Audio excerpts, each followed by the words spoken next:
Quer ler mais em 2026? Então vem comigo, porque nesse canal vai ter muito conteúdo sobre livro, né, durante o ano, porque é o que eu mais gosto de falar. E é por isso que hoje o vídeo é sobre 12 livros para ler em 2026, ou seja, basicamente um livro por mês. A ideia é que a gente leia os livros e no final de cada mês a gente tem um vídeo aqui no canal para esse livro. Fora isso, eu tenho alguns outros projetos paralelos, né, que eu já vou explicar aqui, você pode fazer parte deles também. Mas já fica o convite aqui para você ler comigo e beber vinho junto, porque não tem coisa melhor.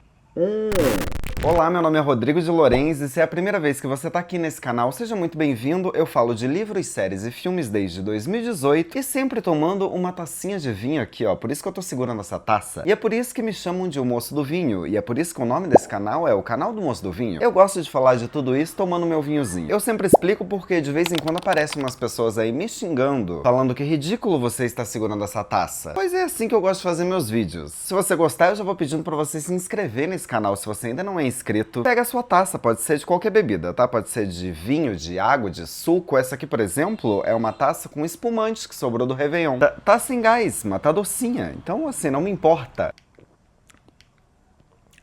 E também, se você gostar desse vídeo, você pode dar o seu hype. O que é isso? O hype é uma ferramenta nova do YouTube que ajuda pequenos canais que estão crescendo, como o meu. Então, com o seu hype, o YouTube vai entregar o meu vídeo a mais pessoas e a nossa comunidade vai crescer. Se você estiver assistindo esse vídeo pelo celular, depois que você der o seu like, o botão de hype vai aparecer. E eu acho que se você assistir pelo computador, esse botão também já está disponível, então fico aí muito grato se você puder gastar o seu hype comigo nesse canal. Mas sem mais delongas, vamos aí pro vídeo. Então, eu escolhi esses 12 livros aqui com um único critério, que são obras que eu há tempo quero visitar ou revisitar. Os 3 primeiros dessa lista fazem parte do meu Clube do Livro, o Clube do Livro do Moço do Vinho, ou seja, os 3 livros aqui serão lidos respectivamente em janeiro, fevereiro e março. Para esses livros eu farei muitos conteúdos, né, porque quem tá no meu Clube do Livro recebe esses conteúdos. Lá a gente faz encontro online, encontro presencial, tem vídeos exclusivos, tem revista online, tem sorteio, eu envio livros da minha casa para as pessoas. Tem muita coisa, já somos aí mais de 130 pessoas. O meu clube funciona por temporadas, né? A gente está iniciando a 2ª temporada agora em janeiro. E as temporadas são temáticas, né? Então, nesse novo ciclo, a gente vai ler distopias e ficções para pensar o agora. Mas, para além disso, além do vídeo exclusivo que eu faço somente para os apoiadores, eu também farei um vídeo para cá. Isso porque a resenha lá no clube é mais um vídeo complementar com algum tema importante do livro, né? Então a leitura fica mais rica. Então é isso, os 3 primeiros livros aqui fazem parte do meu clube, então já convido você a entrar, mas se você que só quiser ler comigo aqui e esperar o vídeo no final do mês, tá tudo bem também, seja muito bem-vindo, se inscreve no canal e vamos juntos. Bom, vamos lá, eu vou apoiar meus livros aqui porque eu sou desastrado e é capaz de eu derrubar. Então, vamos começar. Primeiro um golinho.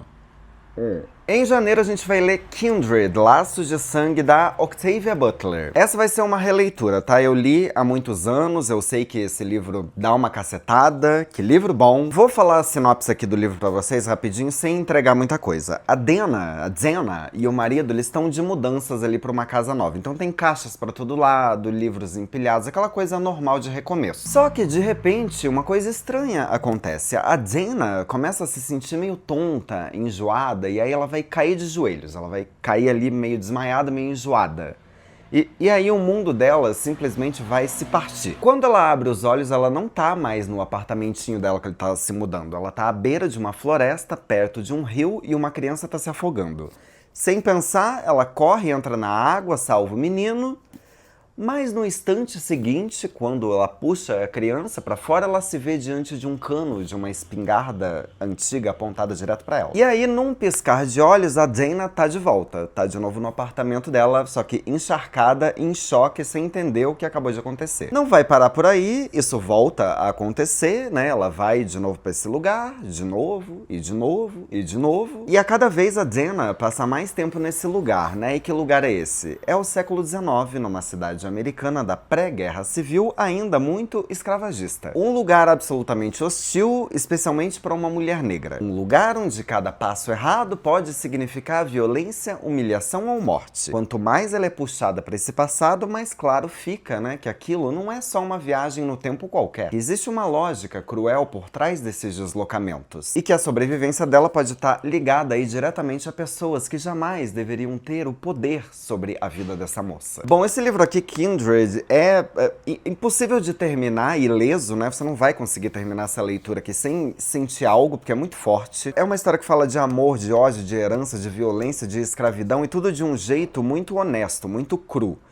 É um livro que vai obrigar a gente a encarar aí o passado e perceber o quanto ele ainda ecoa no presente. Esse é justamente o tema da temporada do meu Clube do Livro, né? Coisas do passado ou coisas absurdas que ecoam até agora. Então já fica o convite para você entrar no meu Clube do Livro, que a gente vai ler esse livro, ou somente ler o livro e esperar aqui o vídeo no final do mês. Falar pra vocês que esse também é um vídeo festival promessas, né? Porque eu tô jurando que eu vou conseguir ler todos esses livros por mês. Mas eu ando aplicado, eu ando bastante aplicado. Confia em mim, assina aqui, se inscreve no canal. Bom, em fevereiro a gente vai ler Não Verás País Nenhum, do Inácio de Loyola Brandão. Eu não tenho esse livro aqui ainda, e esse eu ainda não li, tá? Eu vou ler junto com as pessoas do clube. Não Verás País Nenhum foi publicado pela primeira vez em 1981 e é daqueles livros que assustam, né? Justamente porque continuam muito atuais. A história se passa num futuro que nunca é exatamente definido, mas que quanto mais você lê, mais percebe que tá ali perigosamente próximo ao nosso presente. Um Brasil sufocado pela falta de água, um calor insuportável, florestas e rios desaparecendo, flores artificiais no lugar das naturais, montanhas de lixo se acumulando aí, controle de informação, superpopulação, fichas para todo mundo, ficha para circular, filas intermináveis, polícia corrupta, violenta. Temos aí alguns governantes medíocres, a sociedade completamente alienada, meio burra. Nas ruas o caos aí já é cotidiano, né? As bicicletas se amontoam, não tem mais carro, mas isso não diminui o trânsito. Ciclistas disputam espaços ali, sobem na calçada, atropelam pessoas, é o caos. É uma desordem constante, é sufocante. E quem nos guia aí por esse mundo é o Souza. Souza é um professor de história que está indignado. Ele foi afastado das suas funções por causa da chamada Lei da Segurança. É um homem que observa tudo isso ruir ao redor e tenta, do jeito que dá, entender como é que a gente chegou lá. A ideia do livro de Não Verás País Nenhum aí não é falar de um colapso repentino, né? Mas de um desgaste lento e contínuo que vai sendo normalizado. Um mundo que vai acabando aos poucos enquanto as pessoas ali seguem vivendo, trabalhando, obedecendo, né? Não à toa esse livro venceu o prêmio ILA como o melhor livro latino-americano na Itália em 1983. Esse é o meu interesse porque ele segue sendo uma leitura importante em mais um momento da história aí, né? Que tá bastante assustador. Porque discutir meio ambiente, autoritarismo, colapso social, colapso ambiental e responsabilidade coletiva deixou de ser ficção científica e deixou de ser distopia para virar uma normalidade.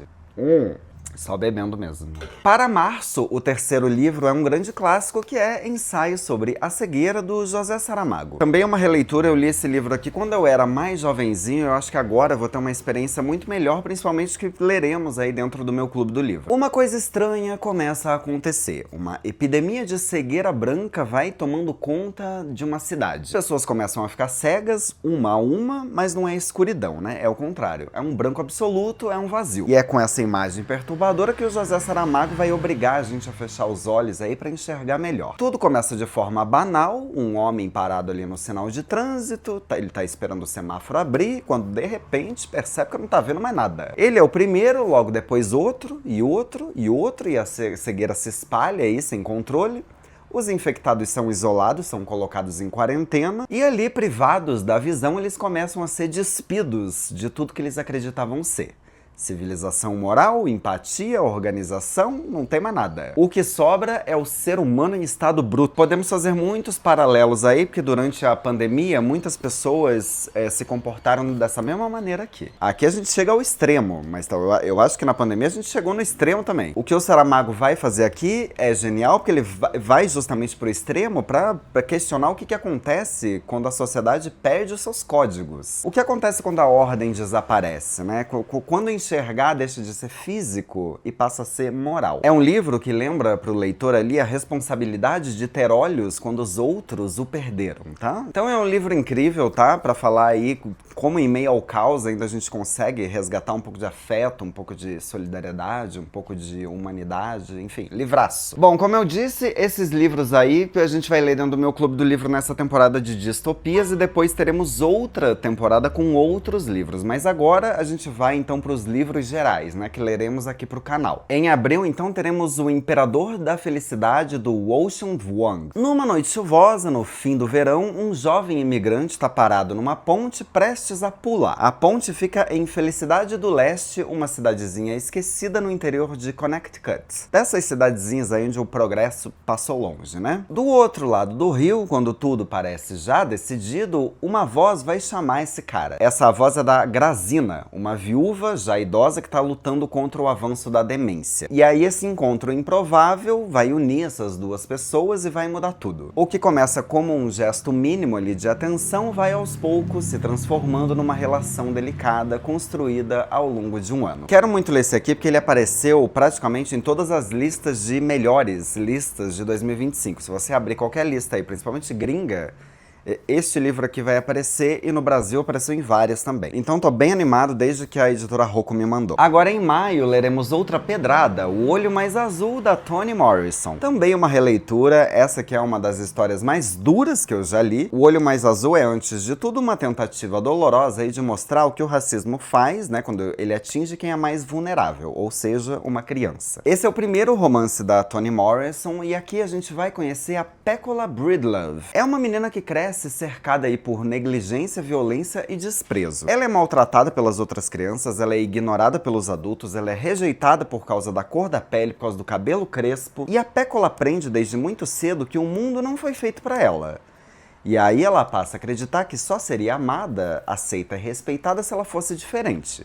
Se ela tivesse os olhos azuis, os olhos como os das meninas brancas. Na cabeça dela, olhos azuis significam beleza, né? E beleza significa amor, e amor significa segurança. Bom, o que a Toni Morrison vai fazer aqui é devastador e genial, porque ela mostra como o racismo não age apenas de fora para dentro, né? Mas ela se infiltra, ela se instala, corrói por dentro. Ela vai falar como uma sociedade inteira pode ensinar uma criança a odiar o próprio corpo. E aí, à medida que a vida da Pecola vai desmoronando, o livro vai obrigar o leitor a encarar perguntas muito difíceis, né?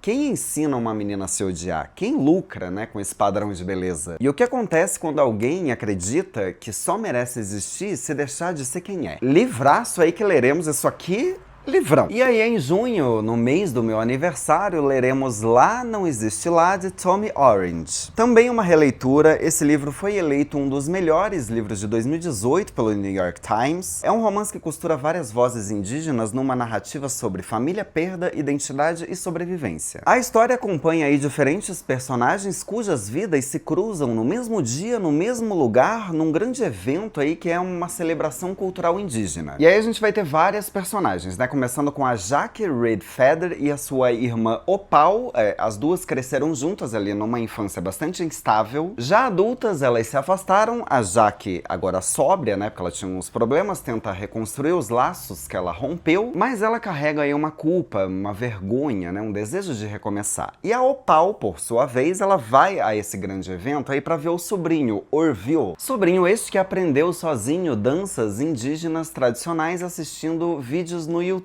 né? E aí ele vai se apresentar em público pela primeira vez. Isso parece um gesto simples, mas ele é carregado aí de um significado de reconexão, né, com uma herança cultural que quase se perdeu. Também lá nesse evento, a gente vai ter o Danny Oxendene tentando organizar a própria vida após a morte do tio. O que ele quer fazer? Ele quer homenagear a memória do tio produzindo por conta própria um vídeo sobre a comunidade indígena da Califórnia durante esse evento. E vai ter ainda o Edwin Black, né, que comparece ao evento evento movido por uma esperança de finalmente conhecer o pai que nunca viu, que vai ser o mestre de cerimônias dessa celebração. Todos eles ali estão juntos, né? Estão indo ali por diferentes motivos, todos carregam feridas, expectativas, histórias interrompidas. De alguma forma a vida dessas pessoas vai se cruzar, mas lá também vai ter o Tony Loneman. E o Tony não tá indo ao evento para celebrar nada, não. Ele carrega intenções muito mais sombrias. E é a partir desse encontro que o livro constrói uma narrativa bastante intensa. Eu li esse livro há muitos anos, na época do lançamento, na verdade, eu não tinha muita maturidade para entender as complexidades, né? Todas as questões que esse livro passa. Então chegou a hora de eu reler. O Em Julho é um livro que eu tô muito ansioso para ler, porque fazia tempo que tava parado aqui na minha estante, e agora vai, que é A Impostora, da R.F. Kuang. A sinopse é sensacional. A June Hayward e a Athena Liu estudaram juntas em Yale e publicaram seus romances de estreia praticamente ao mesmo tempo. Tudo indicava que as duas chegariam juntas ali ao sucesso, mas não foi isso que aconteceu. Logo depois da formatura, a Athena começou a colecionar prêmios, elogios e a atenção da crítica. Já a June não. A June, coitada, ficou com as migalhas, né? E na cabeça dela existe uma explicação simples para isso. Ninguém aguenta mais ler histórias de mulheres brancas. Pelo menos é o que ela prefere acreditar. Quando a Athena morre em um acidente bastante estranho, a June enxerga ali uma oportunidade. Num impulso, ou talvez num ato muito bem pensado, ela vai roubar o manuscrito do novo livro da amiga, da falecida, um romance experimental aí sobre o papel dos trabalhadores chineses durante a Primeira Guerra Mundial. O texto é brilhante, a June sabe disso, sabe que vai fazer sucesso, a editora se interessa, mas a editora também vai sugerir um reposicionamento, né? E se o livro fosse publicado sob um nome mais ambíguo, né? Algo como Juniper Song. A June ali pensar, June, Jupiter, né? O que importa se a história é boa, né? Ela vai ser contratada, ela vai ganhar dinheiro, certo? Bom, o sucesso vai vir bastante rápido, lista aí dos mais vendidos, atenção da mídia, reconhecimento. Pela primeira vez, a June sente que finalmente chegou onde ela achou que merecia estar. Só que nem tudo fica enterrado, e alguém parece saber que aquele livro não foi escrito por ela. E aí, à medida que os rumores começam a circular, debates sobre plágio, autoria e identidade racial tomam conta das redes sociais. O fantasma de Athena Liu passa a rondar cada conquista, cada entrevista e cada aplauso da June. E a June vai perceber então que talvez não exista sucesso sem custo, né? E que algumas histórias cobram o seu preço. Até onde ela tá disposta a ir para proteger o lugar que ela conquistou? Conquistou, né? Na verdade ela roubou. E o que acontece quando a narrativa que você construiu começa a desmoronar? Eu nem li, já tenho ódio da protagonista, mas não sei, né? Vamos ver o que esse livro me aguarda. Em agosto leremos Púlpito, da Ana Virginia Balowisser. Eu devo estar falando o nome errado, né? Balowisser, da querida Ana Virginia. Primeiro livro de não ficção dessa lista, sinto que eu vou mexer num vespeiro, mas eu acho que vai ser importante lermos. Vamos lá, em 1987, o Congresso Nacional formou a primeira bancada evangélica. Na época, isso já era um sinal claro ali de que algo estava mudando. A fé evangélica deixava de ficar restrita ali aos templos, né, e passava a ocupar de forma cada vez mais direta o espaço da política, né, e das disputas sociais no Brasil. De lá pra cá, esse movimento só cresceu. Hoje, cerca de 1/3 da população brasileira se declara evangélica, e tudo indica que, em breve, esse número vai se igualar ao dos fiéis do catolicismo romano. Impulsionada aí por líderes carismáticos, né, e extremamente populares, como Edir Macedo, Silas Malafaia, Valdemiro Santiago, o casal lá Estevão e Sônia Hernandes, as novas e novíssimas igrejas evangélicas passaram a transformar profundamente o perfil econômico, cultural e ideológico, né, do Brasil. Temas como aborto, casamento, sexualidade e prosperidade ganharam novos significados. O que antes era debatido em sua maioria e a partir de uma lógica secular ou católica passou a ser reinterpretado nos púlpitos. Nos púlpitos tanto físicos quanto virtuais, né? Isso aí foi levado para o cotidiano dos fiéis brasileiros. Isso aí mudou o tom do debate público, né? Colocou em xeque ali consensos que pareciam estabelecidos na sociedade brasileira, E é nesse contexto que a jornalista Ana Virgínia é nesse contexto aí que ela propõe outro olhar sobre os evangélicos. Embora ela não faça parte desse universo religioso, ela convive de perto ali com ele e parte da escuta, né? Não do julgamento. Então o que me prometeram, pelo menos nesse livro aqui, que eu li já o começo, mas eu não terminei de ler, então eu tô muito animado, mas o que me prometeram é isso, que ela tem um olhar de muito respeito e a forma como a gente pensa os evangélicos são formas estereotipadas e que fecham o diálogo. Então, a partir de entrevistas com líderes religiosos e com fiéis anônimos, o livro vai dar voz a um segmento da população frequentemente simplificado ou estigmatizado, ou até mesmo menosprezado. Ao mesmo tempo, vai construir aí uma narrativa histórica da presença evangélica no Brasil e vai analisar também as crenças religiosas, morais e políticas. Muito, muito animado para esse. Um pouco assustado também. E aí chegamos em setembro com Caminhando com os Mortos, da Micheline Verunski. Bom, a sinopse desse aqui já começa com uma cacetada, como se todos os outros não começassem. Um crime brutal vai abalar uma pequena cidade do interior do Brasil. O que vai acontecer? Uma mulher vai ser queimada viva num ritual religioso. É um ato de violência aí cometido sob a justificativa de purificação, de correção, de colocá-la de volta no caminho do bem. Isso aí não vai acontecer por acaso, tá? Desde que uma comunidade evangélica se instalou na região, episódios violentos como esse começaram a se repetir. Aos poucos, a barbárie vai tomando parte da paisagem ali, algo quase normalizado, quase aceitável. É a partir desse horror que a história se constrói. Cabe ao leitor juntar os fragmentos para seguir pistas soltas e percorrer os rastros. Então aqui a gente vai acompanhar uma mulher que tenta organizar a narrativa desses acontecimentos trágicos. Como se contar a história fosse uma maneira ali de compreender o que aconteceu. Mas enquanto ela tenta dar sentido a essa violência, ela também enfrenta os seus próprios fantasmas. Traumas que não cicatrizaram, dores antigas e a ausência de um grande amigo cuja falta atravessa tudo. Sinto que esse aqui vai desgraçar, hein? Esse vai desgraçar.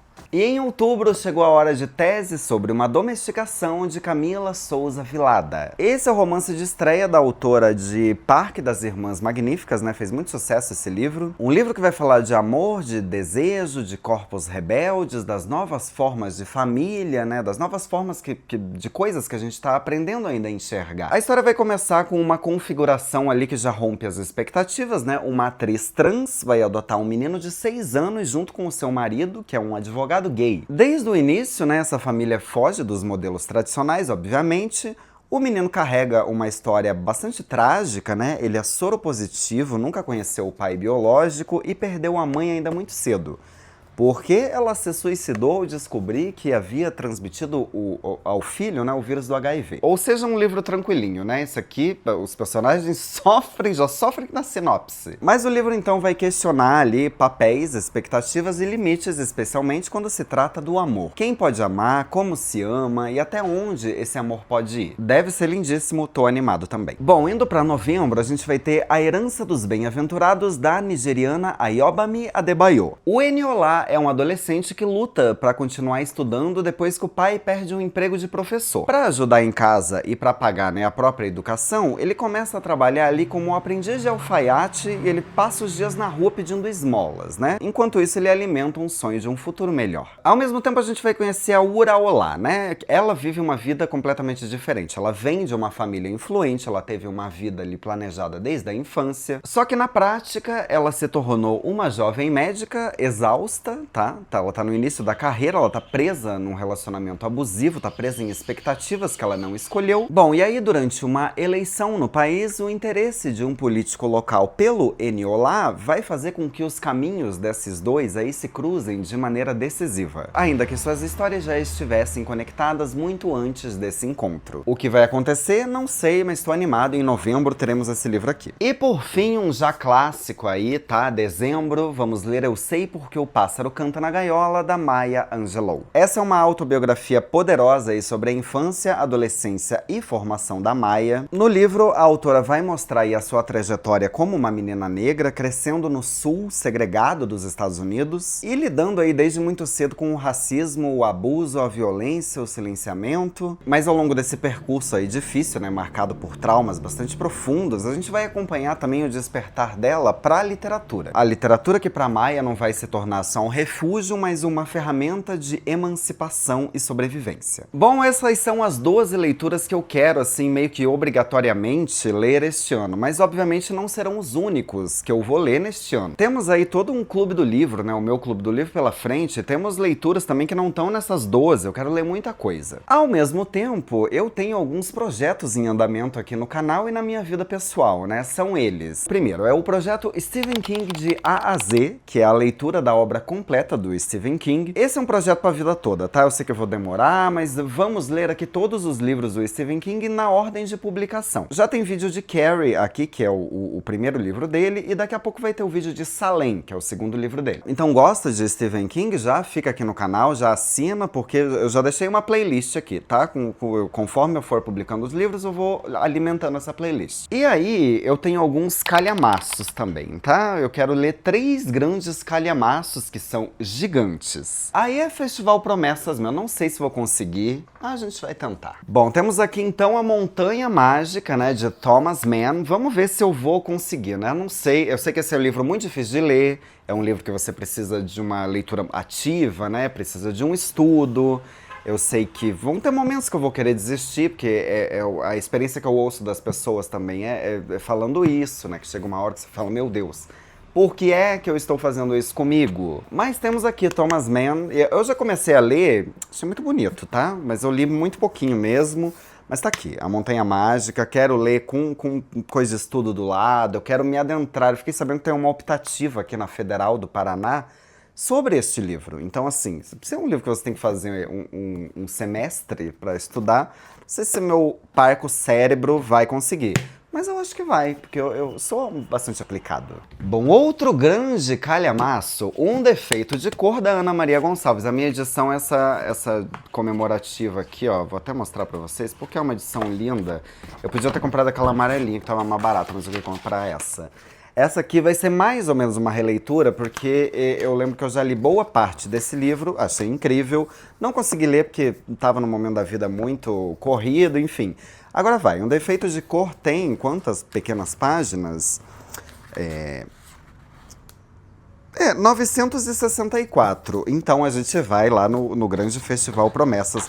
Mas Um Defeito de Cor, gente, é um livro obrigatório para todos os brasileiros. Eu sei que é chato falar, livro obrigatório, não sei o quê. Mas esse aqui é, tá? Então a gente vai ler este ano e vamos lá juntos. E por último, mas não menos importante, Os Miseráveis, do Victor Hugo. Esse aqui eu nunca li, tá? Só vi o musical, não conta. Eu sei que é uma grande aventura aí que eu vou fazer na minha vida, mas eu comprei essa edição aqui muito bonita, mas eu não sei se vou conseguir ler também, porque eu ando ficando mais míope e também com astigmatismo, não sei. Mas é a edição da Martin Claret e eu achei muito bonito, eu comprei. Quero ler também, vamos ver quantas páginas tem nessa edição aqui. Que coisa. Tem 1753, então...